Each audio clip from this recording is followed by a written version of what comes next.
একাদশী পালন করলে কি ফল পাওয়া যায় তো আমার এই ভিডিওতে জেনে নিন। একাদশী পালন করলে ঈশ্বরের কৃপা ও আশীর্বাদ লাভ হয়।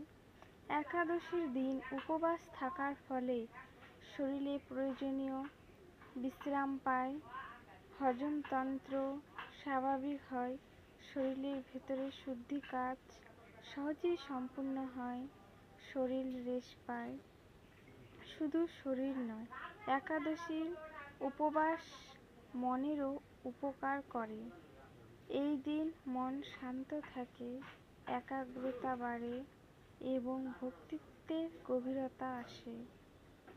তাই একাদশী করলে এই ফল পাওয়া যায়। তো একাদশী সবার করা উচিত।